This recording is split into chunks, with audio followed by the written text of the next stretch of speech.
Before we get into this episode, I wanted to introduce one of the partners for the show, Move Pre-Workout. I've been using this over the last year and can massively see the benefit with all my training. And I thought I'd invite Tom along, who was involved in the formulation. Cheers, Mark. Obviously delighted to be supporting the podcast. And so Move Pre-Workout, we've got a strength-based formula, but this one is specifically designed for endurance athletes. And it's one of the first of its kind. We're just focusing on really high-quality ingredients that are going to benefit endurance performance of any kind. So, yeah, we're really excited by the product and delighted to be supporting podcasts like yourself. Oh, it's amazing. And this is something that you're specifically taking before your training, before your rides, to be in best possible shape. I'd encourage you to give it a try. Go to movepreworkout.com and for a 20% discount, put the word endurance in at checkout. On with the show. Welcome to the Endurance Podcast with myself, Mark Beaumont, and Martin Mansell. This is recording on day 2 at the Adventure Travel Show in Islington in London. It's first thing in the morning. They've just done the tannoy announcement to say that the public can come in. Behind me is an amazing array of gravel biking, adventure biking. There's the main stage up in this amazing space where there's loads of destination tourism stuff going on, and we've got our cozy little podcast studio set up here in a corner of the madness, which has been a ton of fun so far. On this episode, we're welcoming a fellow Scot, Jamie Ramsay, and I'll bring Martin in to start the convo. Thanks, Mark. Hi, Jamie. I'm really keen to start the conversation with the big one. The one I was researching last night a little bit from the bike in the gym next to the hotel. Managed to get a 45-minute ride in before tea. Vancouver to Buenos Aires, 17,000 kilometers, run, not bike ride, but run. Wow. What can you tell me about that? Yeah, well, I suppose for me that was the kind of the start of my adventuring career. But when I look back at it now, I just realised how ill-prepared I was for it and how wonderful that being ill-prepared was. It was a feeling inside me. I was working in London. I wasn't enjoying what I was doing. I didn't have passion for what I was doing. And not to embarrass you, but I was kind of watching videos and stuff and listening to talks by Mark, by Sean Conway, by Ben Fogle and all these people. And I sat there watching them going, how do these guys get to do these things? And I have to sit in this job, which I hate. And I kind of sat with it for a while. And as I was getting more and more miserable in my career, which wasn't a bad job, it just wasn't well fitted for my personality. I realised that the difference between them and me was they had the courage and the conviction to have an idea, put it into motion and just do it.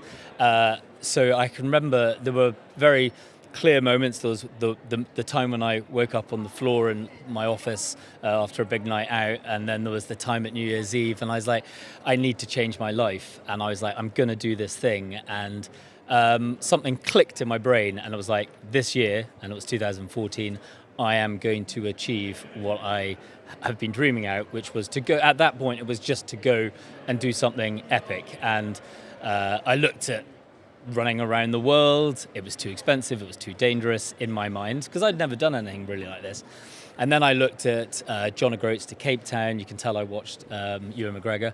Again, a little bit dangerous. So I kind of class Vancouver to Buenos Aires as the easy option, just because in my head, I looked at it and I was like, you know what? There's only 2 languages, so that's kind of makes it a bit easier. And the British passport can do the whole thing for you, so there's no visa applications. Your only thing is you have to run really quickly through each country. I remember being at the border to the USA, and the guy was like, so you're going to run to the Mexico border, you've only got a 90-day visa. And I was like, yeah, I'll do it. And he was looking at me with my baby stroller full of all this stuff, and he was like questioning, but very, very kindly just let me through on that kind of belief that I would actually do it. So yeah, that was... Yeah, that's interesting actually, the visa. So US, how long did it take to cross each country, and how long was the visa in each country? Was there any close scrapes that you didn't make it, or what would have happened if you even went over? Would they still let you out, I guess? From what I've heard, if you do go over and you do end up at the border, they actually just want you to get out. So if you're presenting yourself at the border, it wouldn't be a problem. In my head, I never really thought I wouldn't make a kind of a border because it was 2,900 kilometers over 90 days. So it wasn't actually that. It was probably 30 kilometers a day I had to do it. So Right. I never really feared that I wouldn't make it. But I was just going on kind of massive self-belief at the beginning because I had literally, I think the only training I'd had for this kind of adventure was I'd ran 6 days in Vietnam the year before. I was going to ask about that. When you said you went from a job that you didn't like to this massive challenge, what was in between? So I think, I was doing a very classic, I think when people are working and they're looking for an escape, they sometimes turn to sport. For me, I very much did the 5K, 10K, half marathon, 10K swim, just always building up, trying to do something a bit bigger. And, when you realization that you can do something, what else can I do? Push that boundary back. And when in 2013 I got to the point where I was trying to look for something like a multi-day run, so there was the Jungle Marathon in Vietnam, which was like the Marathon des Sables but in a jungle. And a month before it was meant to take place, it got cancelled because the organizer was ill or something. And I remember feeling a bit dejected and this was my big thing. At that point, it really was a big thing. And I kind of thought about I was going to quit, and then I was like, wait a minute, I've told everyone I'm going to run 240 kilometers. I've bought a ticket to Vietnam. I started raising money for charity. What's to stop me just going to Vietnam and running 240 kilometers? So I just packed extra stuff in my running backpack. I put my swimming trunks and a book and put my running backpack on, and then flew to Da Nang and ran 240 kilometers down the main highway of Vietnam and just found hotels to stay in. And I was like, and the feeling of accomplishment and feeling proud of myself, which was something that was lacking in my life. When I got to the end, I had that feeling. And when roll forward 6 months, I was in this kind of slightly darker place. I was like, that's the feeling I want to harness. That's the feeling I want to get back into my life. So I held on to that, and then that became the running the Americas. So that was the spark I liked to. So between that spark and the big one, you were still in your job that you didn't enjoy. So from leaving your job to the big one, as I keep calling it, for obvious reasons, what was the gap there then, and what was the preparations?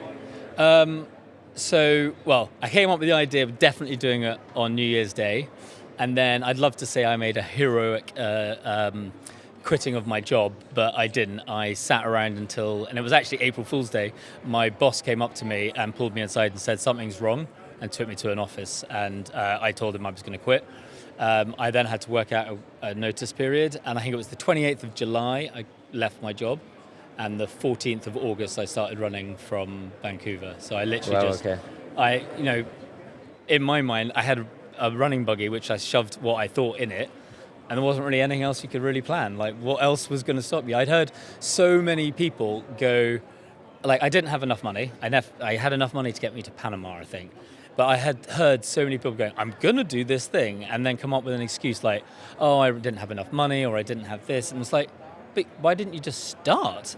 Even if you did the first bit of it, that would be epic. So in my brain, I was like, I set up success markers, because I think if you look at something massive, you can be really scared by it. So in my brain, I was like, you have success markers. Quit your job, 1.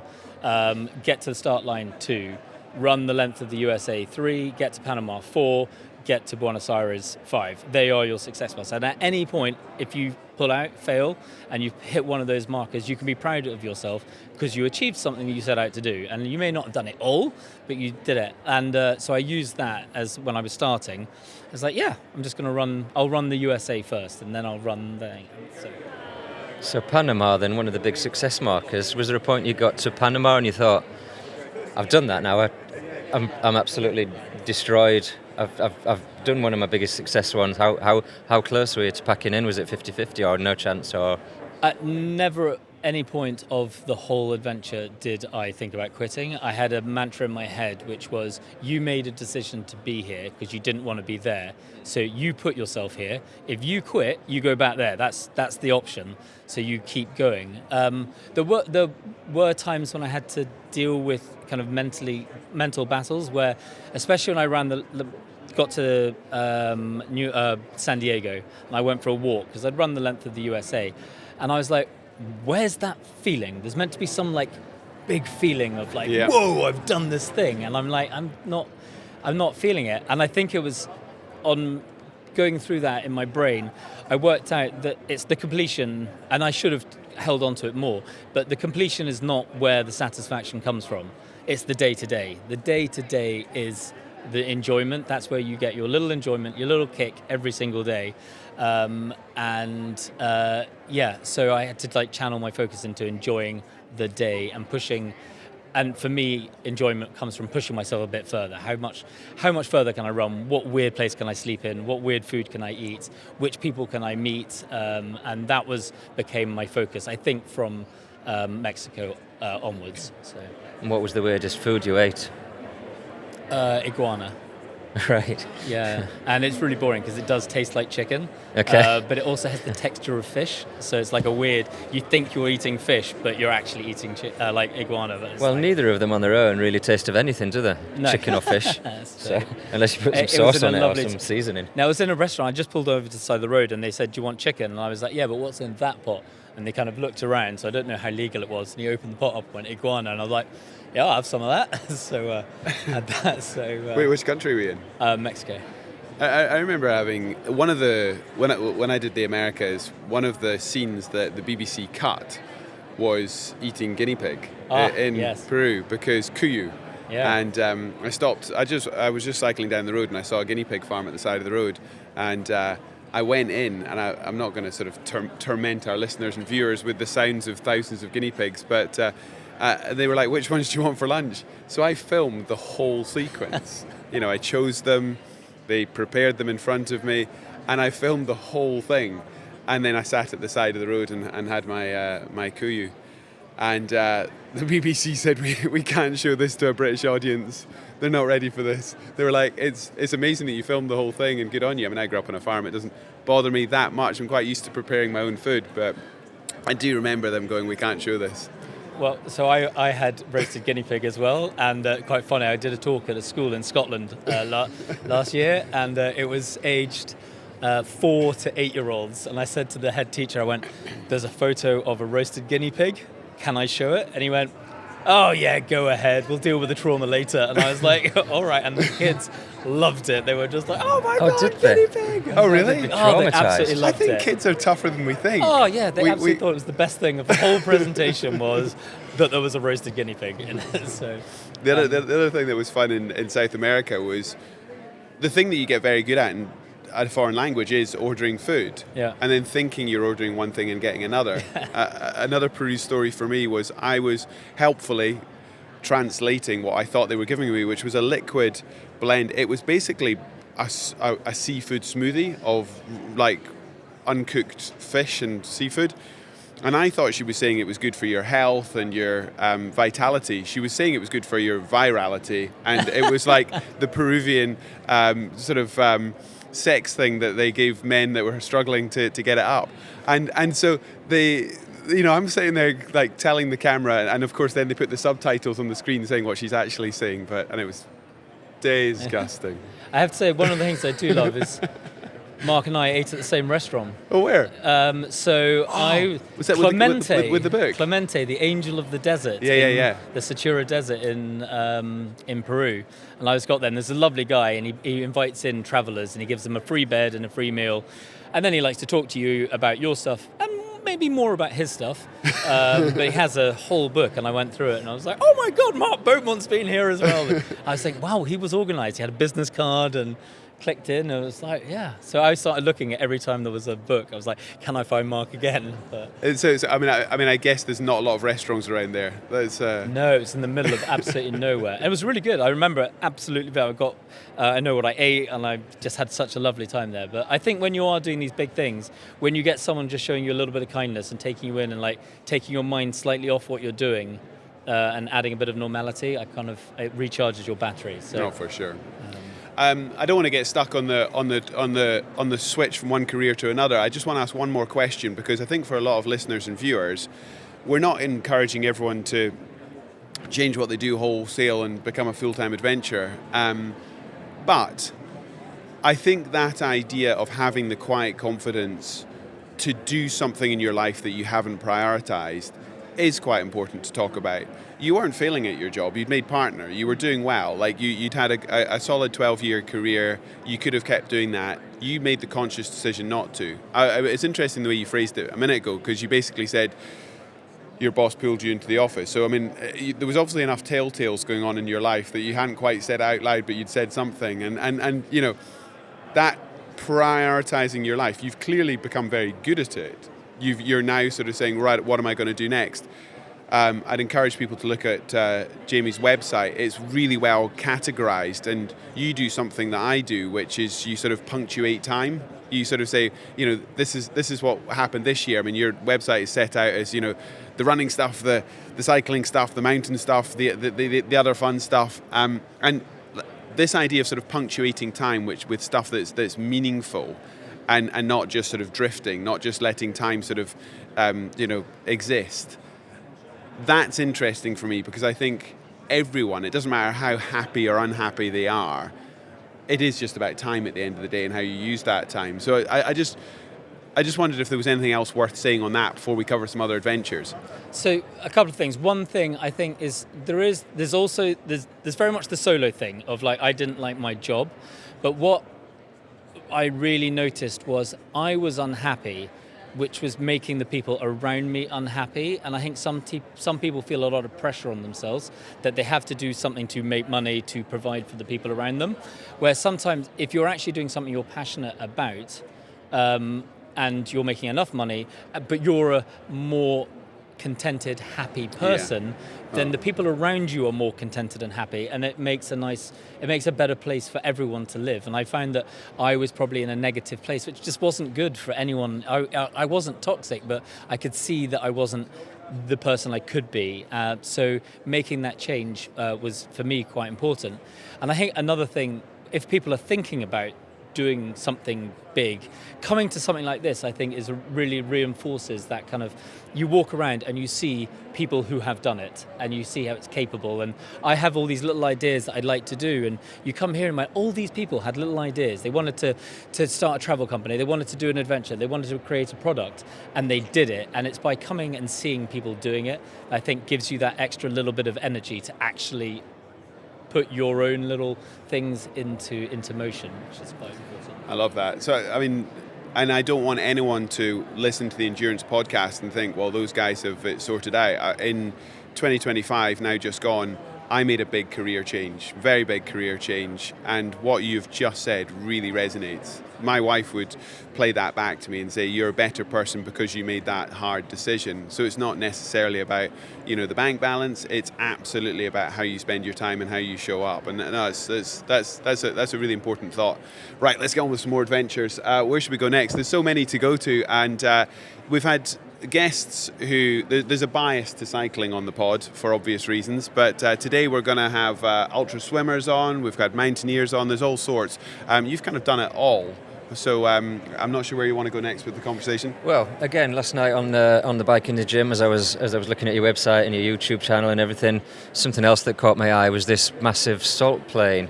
And I'd never really seen anything like that before. Initially I thought it was like a frozen salt lake, but then I worked out it wasn't quite that, and I remember you just saying, I'm on the world's biggest salt plain, or whatever it was called. I've got to find a tiny island in the middle. It's roughly that direction, and it's 80 kilometres. Right, I'm going to go in that direction and hope I find it. So I was a bit fascinated by that. So can you tell me a bit about it? Yeah, so that was my first ever bikepacking trip. So basically, because I'd done running the Americas, then I'd done all these other runs and things. I think I'd ran the Three Peaks in the UK, I'd run the Isle of Skye, and I was like, I've done a lot of running. I can run. So what's next? And I'd met a lot of bikepackers while I was doing all these runs, and I was like, I could turn my hand to that. And I literally phoned up a company and said, can I borrow a bike? I'm going to cycle across South America. And they were like, yeah, okay. So I cycled to Victoria Station, got the plane from Gatwick, and landed in Sao Paulo airport, built my bike in the airport, no idea what I was doing. And then with the idea of cycling across Brazil, across Paraguay, and across Bolivia to La Paz. And the salt flat was by far the best part of the whole journey. Because I'd watched all these cool people do these like naked cycling across the salt flats and all these weird perspective photos, and I was like, I'm going to go and do that. And as I got closer and closer, I was telling people where I was going. They're like, well, you can't. And I was like, what do you mean you can't? I was like, it's the rainy season. I was like, the what? There's a rainy season at the Salt Flat. I hadn't even crossed my mind. So the way my brain works is like you just keep going.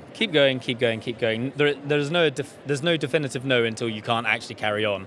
So I went and spoke to guides, drivers, hotels, like tour operators, and they were all like, no. And I was like, no, what? I've got bin bags, put everything in big bags, tied it all up, put it on the bike, and then headed out to the Salt Flat from uni in Bolivia. And still, everyone's saying no. And then I met this German family in a monster truck. And I was like, do you think I can cycle across the Salt Flat? And they were like, yeah, you go for it. And I was like, well, that's all I need. Let's go and do it. So I rocked up, and all the 4x4s were in a big long line looking at the Salt Flat, which is flooded, and it is beautiful. The sky is completely mirrored in this in the water. And I get to it, and a driver comes up and goes, what are you doing? I went, there's an island in the middle where I'm going to camp tonight. He goes, but you can't. And I was like, well, I'm going to. And he goes, do you have a map? And I went, no. And he went, do you have GPS? And I went, no. And he goes, well, how do you know where you're going to go? It's like, because it's over there. And he went, okay, can you see that mountain right in the distance? If you aim for that and cycle for 70 kilometers, you should get to the island. So I just sat there and I got on my bike, aimed straight at it, put on James Bond on the audiobook, and just cycled for 70 kilometers. But that is a long way in a straight line. Yeah. And when you look on the map, it wasn't going in a straight line, but the water was about that deep, so about like just over a foot, and I was just cycling, and everyone was like, wow, your poor bike. And I feel bad, but I was like, it's not my bike. The fact that you knew nothing about bikes, I mean, putting bike in salt water, and this is like the properly salted. Yeah. And if anyone has ever seen the Bolivian salt plains, they're used to seeing it cracked, scaly, like the absolute opposite. Yeah. I've never seen it apart from on your video. I've never seen it. It does look beautiful. Yeah. But that was water that you could see, not the actual... Yeah, it's water. So basically, when I was right in the middle, I could not see land in any direction. All I could see was the sky, and then the sky mirrored underneath. And you can joke about it now, but you can't stop in that. I mean, Yeah, so in my... I make it sound all bravado, but I did in my head. I rocked up early, and I was like, right, so I got 70 kilometers to do.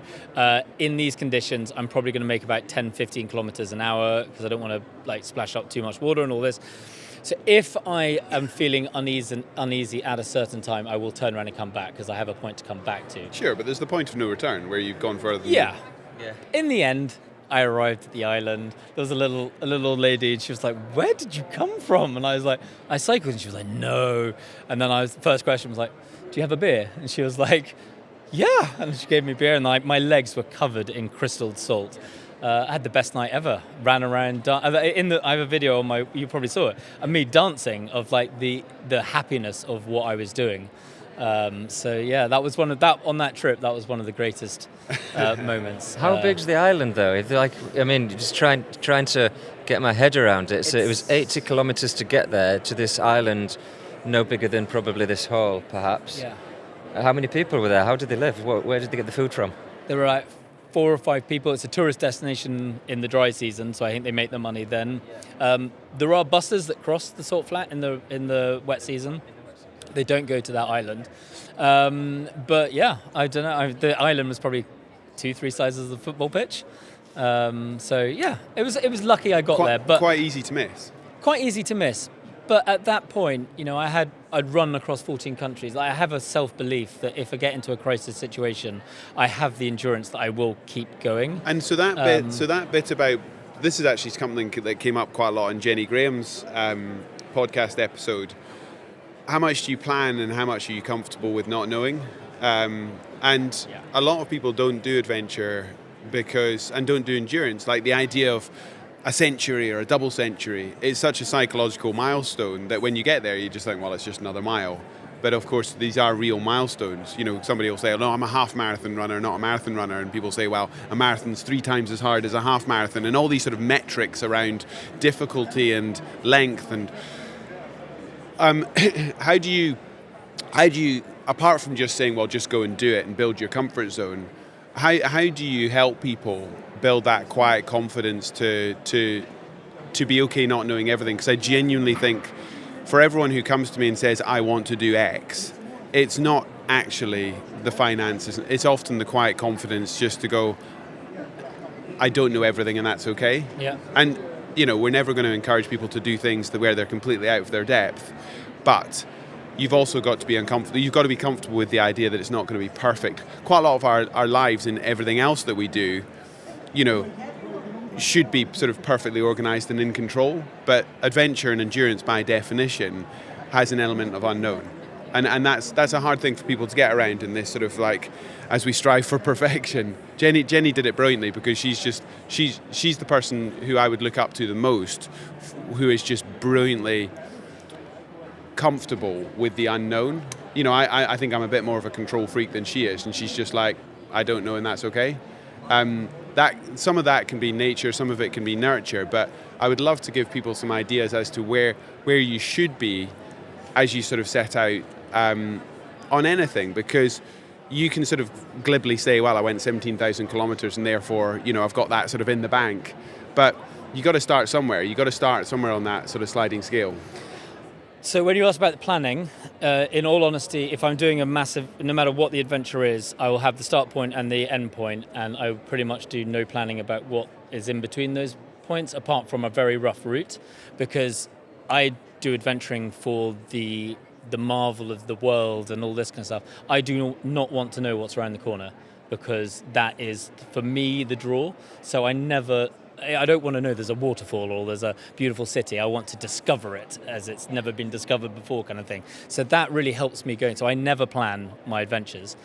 But one of the things I think that helps me with the confidence to go out there is, as a solo unsupported adventurer, I have food, I have shelter, I have water on me. So I just tell myself that it doesn't matter what happens, where you are, I can set up a bed, I can make a meal, I can drink water, I can make a change if I need to make a change. So, and also things, I think a lot of people put a lot of pressure on themselves when they say, I'm going to do this thing, and then they feel that they absolutely have to do it exactly the way that they've told everyone they're going to do it, which is not the case. You can get halfway into something and think, this is not feeling right, I'm going to change it, I'm going to make an alteration, I'm going to make it longer, I'm going to make it shorter, I'm going to go to a different destination. I feel, and I felt it a lot when I started, I felt the whole world was watching me doing adventures, and the reality is no one is watching you do your adventures. You're the only one doing it for you. Everyone else has their own lives going on, and there's no pressure from that external world until you're up into the elite world where people are, really invested in you. But if you're starting out, just you're doing it for you, and remember that. Just always remember you're doing it for you. You're doing it on your terms, the way you want, and no one is judging you. So you can feel comfort in failing, because failing, everyone talks about it, is how you learn. Like, I have nearly every adventure I've done, something catastrophic has gone wrong that I've just had to deal with. And when you come back, those are the things you talk about. Those are the things you learn from. That's what helped you grow as a person, not when everything goes correctly, because that is actually a little bit boring if everything goes according to plans. The Endurance Podcast is brought to you in partnership with Enjoy Travel. Huge thanks for all that they do. And I don't need to introduce my co-host, but over to Martin Mansell to explain Enjoy Travel. So Enjoy Travel brings you car hire, hotels, airport parking lounges with a loyalty platform, meaning you buy 9, you get your 10th free. And you can mix and match across any range of our products. You don't need to just buy 10 car hire, you could buy a hotel, a car hire. And we're giving you a special discount code to celebrate our podcast, which is RID3R, as in rider, and you'll get up to 30% off everything. So click on Enjoy Travel. It's been amazing for these epics, makes our travel so much more enjoyable and seamless. So thanks Martin, thanks Enjoy Travel. Yeah, it's really fascinating, because for me, all the rides I've built up over the last couple of years have been all supported. I've never really gone unsupported if it's been more than a couple of days. Well planned, always got the Garmin, always got the routes planned out to every road along the way. So yeah, completely different. I do find it fascinating.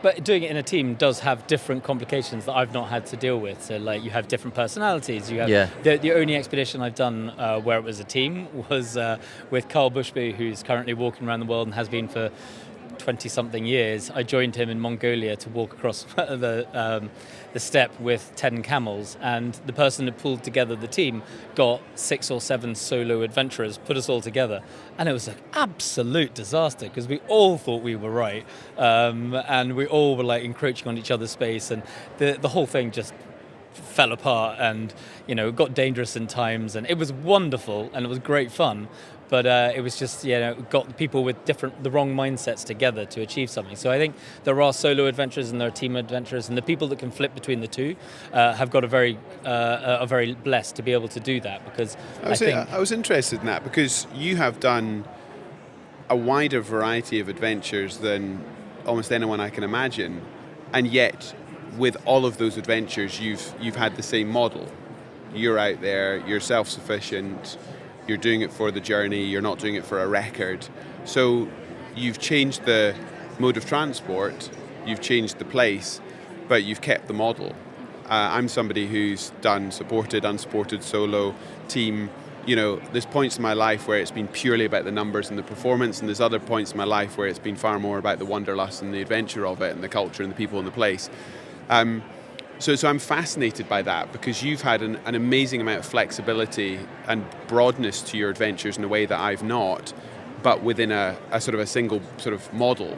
The bit that I want to ask about is the media, because you touched on it there.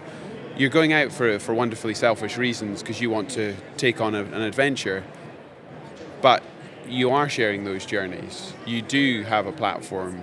You are sharing it, and you don't need to get commissioned by the BBC anymore to have a platform. We all have platforms. And how do you think about, or how do you talk to people getting into the adventure world around storytelling? Because clearly it's an amazing privilege. We can all broadcast our journeys.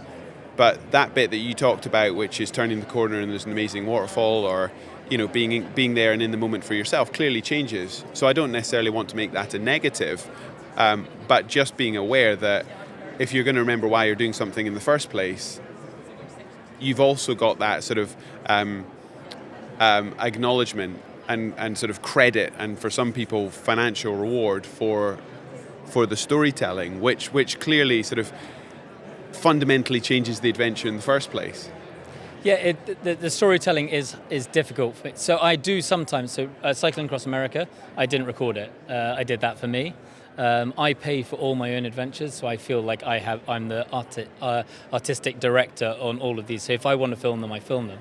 I have to say that I like sharing the adventures. I like the filming part. I like the creativity of creating videos after. I haven't been as good as it recently with a child, and I'm hopefully coming back to it this year. But for me, I prefer to be someone that people can come to ask questions about how to get into it, rather than I'll make a video about my adventure my way, but I want people to feel that they can ask me questions directly and I'll help them. So like I very much encourage people to say, if you're stuck or you need something answered or you need help with something, just DM me and I will help you. And I like being that kind of person. I'm not very good at being the this is me kind of person. And I think that is to my detriment. Like I think one of the things of being a solo adventurer is you end up in a silo alone, which is lovely.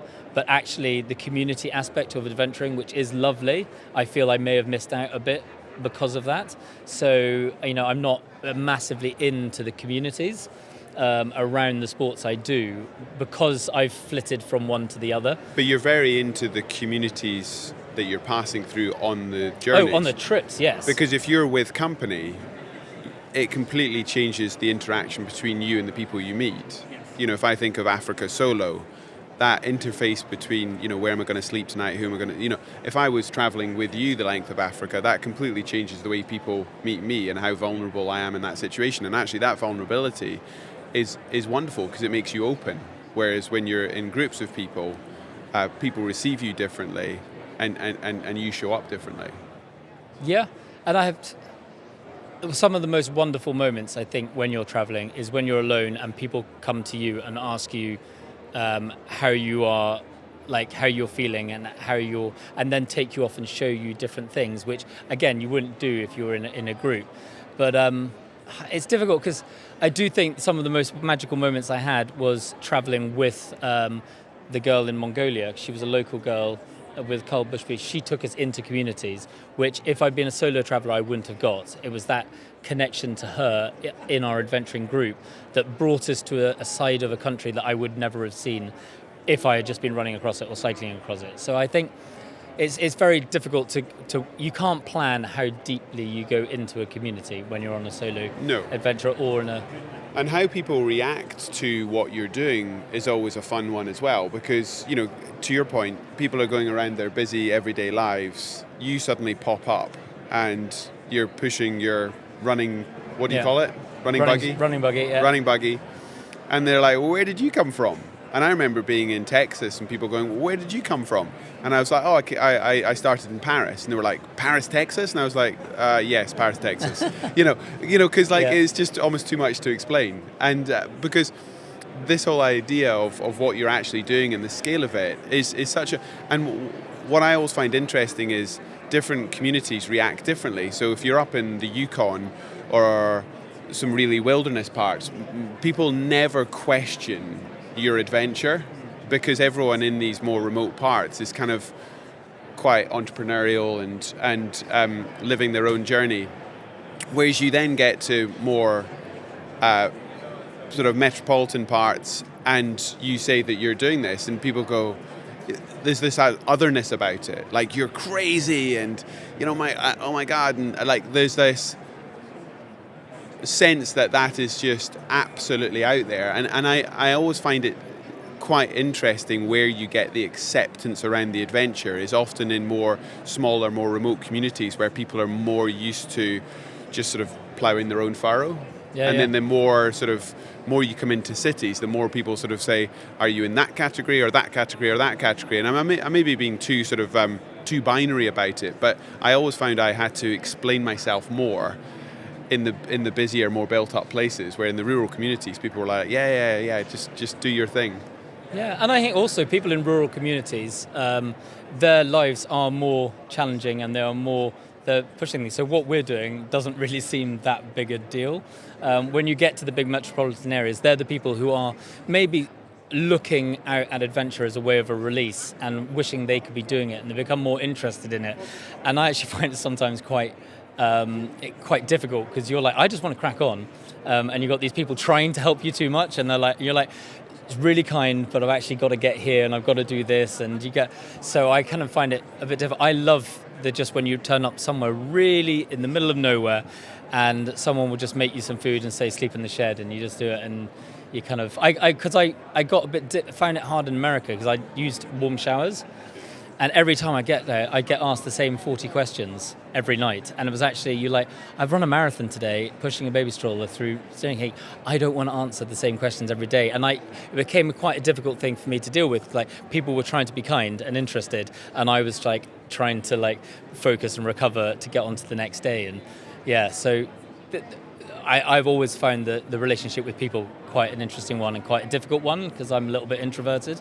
So I spent a lot of running the Americas in the middle of nowhere going, I need people. And as soon as I found people going, I hate people, and then yo-yoing between the two the whole way through. And I'd go from being in the middle of a desert, sleeping in a tent, to being in a hostel with a guy snorting cocaine off the end of my bed. And you're like, how are these two worlds a day apart? And you're like, my brain just finds it very difficult to deal with that, especially when you're trying to push yourself to the limit every day. So yeah, I find the whole unsupported or self-supported concept really interesting, because like I said, everything I've done of any significant distance I've been supported, had a car or a camper, and yes, you've always got that safety that if you need a coffee or you need to stop, or you know where you're probably going to sleep, almost definitely. What's the longest periods you've been on your own with no support, just completely your bike or your trainers and your equipment? What's the longest period of you, and how do you stay in touch with the world at home through your phone, or do you just completely cut off? And how does it feel? And do you get low points? Do you get high points? What's the longest? And how did it feel? So of true wilderness, I think the Hayduke Trail, which is a trail through Utah and Arizona in the USA, I started that off with a friend. There were two of us, and we'd climbed Aconcagua earlier that year, and I planned to do this wilderness hike, and he said, "Oh, can I come along?" And I said, "Yeah, why don't you come along for the first bit?" And we were going along, and it became very apparent. I was like, right, these are the distances we have to do for the water we have, and the food, and we need to get here, and we need to do this.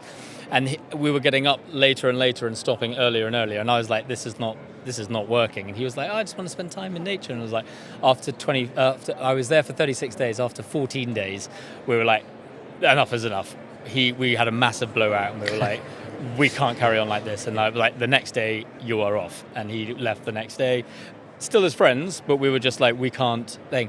And then I had 24 days of complete and utter wilderness, of just by myself, no one. I think I had a couple of times where I had to hitchhike into town to get some reserves and stuff. But other than that, I was cut off from the world, and I loved it. It was like, it was in a place where to make a cup of coffee, you literally had to find a puddle, pick the dead flies off the top, use a teaspoon to skim the clean water off, and then boil the water, filter it, and then you make a cup of coffee. And that was how you made all your water. And it's just like those simple tasks of like, I have to wake up in the morning, and this is what I have to do during the day.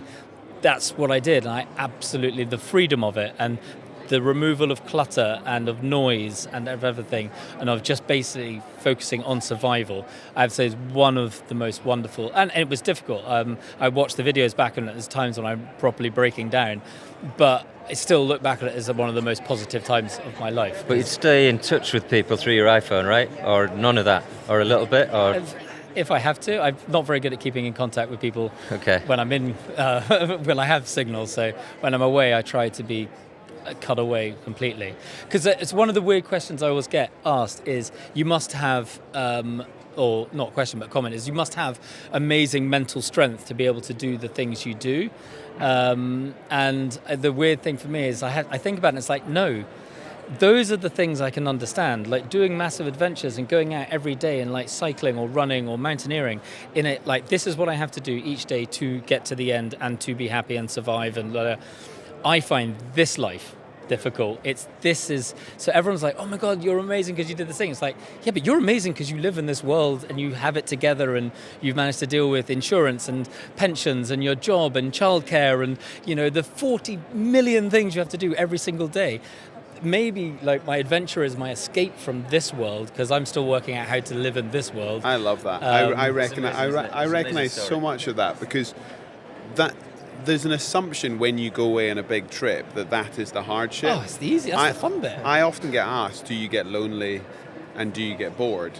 Because the idea of having a huge amount of time on your own is so foreign to a lot of people. I mean, this whole idea of even, just leaving your phone and going away for a long weekend.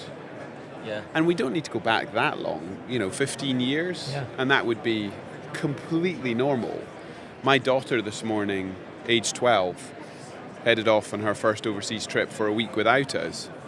And, it's my wife and I who are sitting there going, she's absolutely fine. Yeah. And she's off to ski and she's super excited about it. But I'm thinking, if I was 12 years old, back in the 90s, that would be a completely different experience, because, we're like, send me a video, send me a photograph. Whereas, back in the 90s, I'd be finding a payphone, putting some francs in there, and then, phoning up and saying, Mum, I'm still okay. Yeah. And there is something there which we should at least talk about in terms of time and space not being scary. Yeah. I find it fascinating. But I find it fascinating because, yes, sometimes, occasionally, I can go out on my own for a few hours, not look at my phone and just enjoy it. But I've always got that, like, chaos. I know the chaos is still going on, and it exists in my iPhone. I know it exists in the world in general, but that world is in my iPhone, in all the emails and the WhatsApps and whatever else. That chaos is in my iPhone, and I'm kind of itching to get back into that chaos, even though I enjoy the few hours I might have on a bike ride without. So it's the absolute extreme opposite, really, of what we've just been talking about. My stress and anxiety would come from that chaos not being there. That chaos is always around me, no matter what. And that's how I live. And yet you're on this incredible endurance journry where you want to do bigger and bigger distances. Yeah, but because I know the chaos continues, and every time I stop, I can quickly catch up on the chaos. And you're looking forward to your next drink, you're looking forward to your next food, but I'm looking forward to the chaos, what's been going on. I think we're creatures of habit, aren't we? And I think what's really interesting is how many of those habits have we chosen, and how many of those habits do we just assimilate because that's what the world does. Now, we've all got family, we've all got work, we've all got adventure and endurance, which matters to all of us. How do those interact with each other? I don't think anyone's pretending they've got it perfect, but it's a fun conversation to have, to go, how much of this am I in control of, and how much am I just sort of on the conveyor belt? You're running this incredible business, global team, and yet you're on this endurance mission where to do what you're planning to do this year, for those who are watching, I'm pointing at a map behind me, 6,000 kilometers, aiming for your first world record. That's legit. Athletes who this is the only thing in their lives would find that intimidating. So for somebody with, a family and CEO of a business like yours, that is a real juggle. That's a real struggle. Now you thrive in it, and I can see that you thrive in it, and you've got that slightly sort of blinkers obsessive mindset. But that's not to say that the balance, quote unquote balance, that you have today will be right for even next week or next month, because you've got to continue to juggle that to be able to pull off something of this scale. And that's what I'm loving about all these conversations, because we've all got a different way of baking the cake. We've all got a different way of sort of making that recipe work. And I can think, at the age of 43, what I did at 33 or 23 is totally different, and I'm pretty sure it'll be different at 53. The only continuity candidate is I hope I'm still having amazing adventures, and I've got enough mates who are in their 60s and 70s who are still absolutely smashing it. That's what I aspire to. And that's one of the things about when you're adventuring, you meet these people. I've met 69-year-old guys from Germany cycling around the world camping by themselves. And you're like, I want to be that person when I'm old. But with the noise, like what I find, I don't know if it's because I'm older and I find it more alien, but today, when I was younger, the noise wasn't really there unless you went to the computer and the noise came to you, because that's when you dealt with it.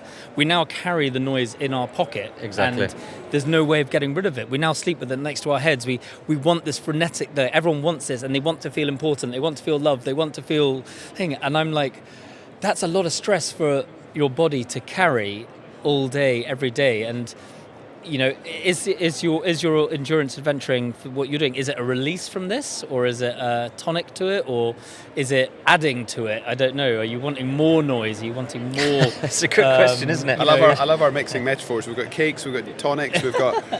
It's adding to it. 100%. It's adding to it. There's different strands within this chaos. I keep calling it.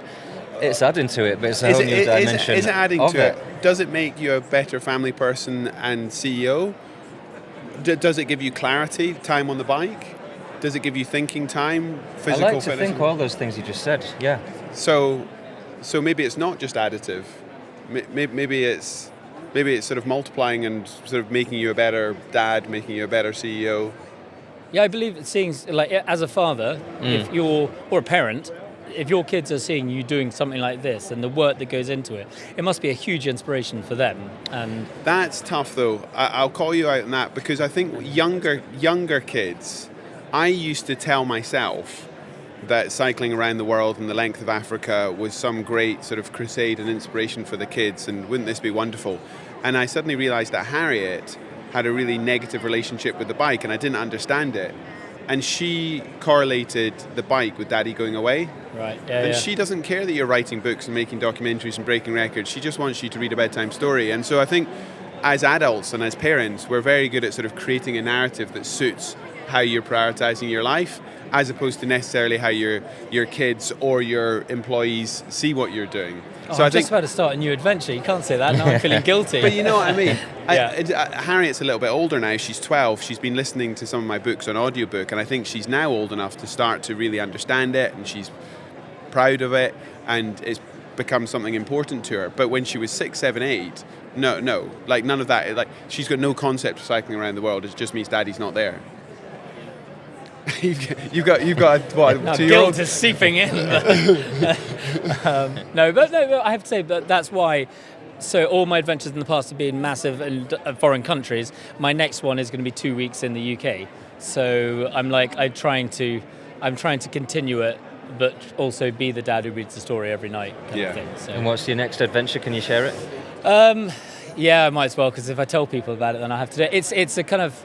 normally, my adventures are more kind of journeys. This one is more of a challenge, and because I want to raise money for charity, just because we've been, as a family, hit by cancer quite a lot recently.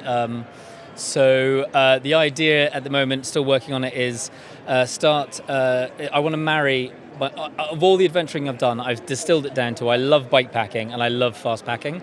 They're my two things, which is great. Similar kits, similar concepts, with a bike and without a bike. So I'm going to cycle from Dunnet Head, which is the most northern point of the UK mainland, to Fort William. I'm going to run the Ramsay Round, which is a 100-kilometre, 8,000-metre trail. And then I'm going to cycle to Keswick and do the Bob Graham. And then I'm going to cycle to Snowdonia, do the Paddy Buckley. And then I'm going to cycle to Lizard Point, which is the most southerly point in the UK. So it's basically 1,600 kilometres cycling, 300 kilometres of running. Each of those runs are over an 8,000-metre mountain height equivalent, and the aim is to do it in 2 weeks. So I know lots of people know the Ramsay Round and the Bob Graham Round. I don't know the third one. The Paddy Buckley is the Welsh equivalent. The Welsh equivalent, okay. But I mean, again, these are standalone adventures that trail runners, fell runners prepare for years for and have support runners and the rest of it. You're just planning to join them all up and smash it in a winner.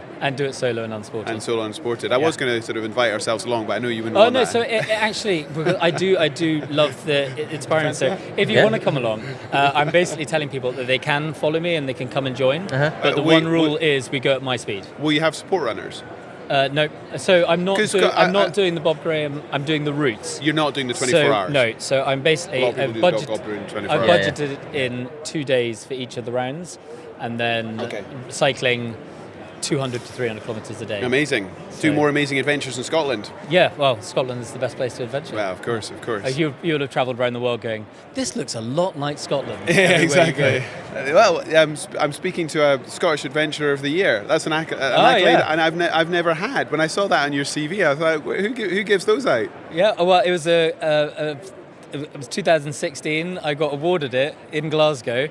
I think it was the last ever ceremony, really? So I'm now the reigning Adventurer of the Year. That's superb. I saw that and I thought, that's amazing. Yeah, Ash Dykes was the Welsh Adventurer of the Year the same year. Which makes sense. Yeah. Ash did amazing work. That's the name I've not heard for a while. We should get him on the Endurance podcast. Right, an amazing conversation. We clearly could have covered lots more specific expeditions, but what I was really keen to do was to actually sort of dig into a lot of the sort of psychology and the motivation as well. So if you want to, listeners and viewers, go back and actually see some of the adventures, loads of great films on the websites that you link well to, the stuff that you write about, the events that you do, the talks that you do. So if this is the first time you're coming across Jamie, then please follow this guy, follow the amazing adventures, and good luck with everything you take on. Thanks for coming on the Endurance Podcast. And thank you very much, and good luck with Europe. Thanks very much. Thank you for watching the Endurance Podcast, this episode with Jamie Ramsay. More and more people are watching these as opposed to just listening to the podcasts, and that's amazing because it allows us to edit in lots of footage and photography so you can actually see what these amazing adventure athletes get up to. So I hope you enjoyed that one. Yeah, I hope you enjoyed it as much as we did. Big thanks to Jamie for joining us today. If you did enjoy it, please make a comment, share it with your friends, click the like, and don't forget to subscribe. Press the button.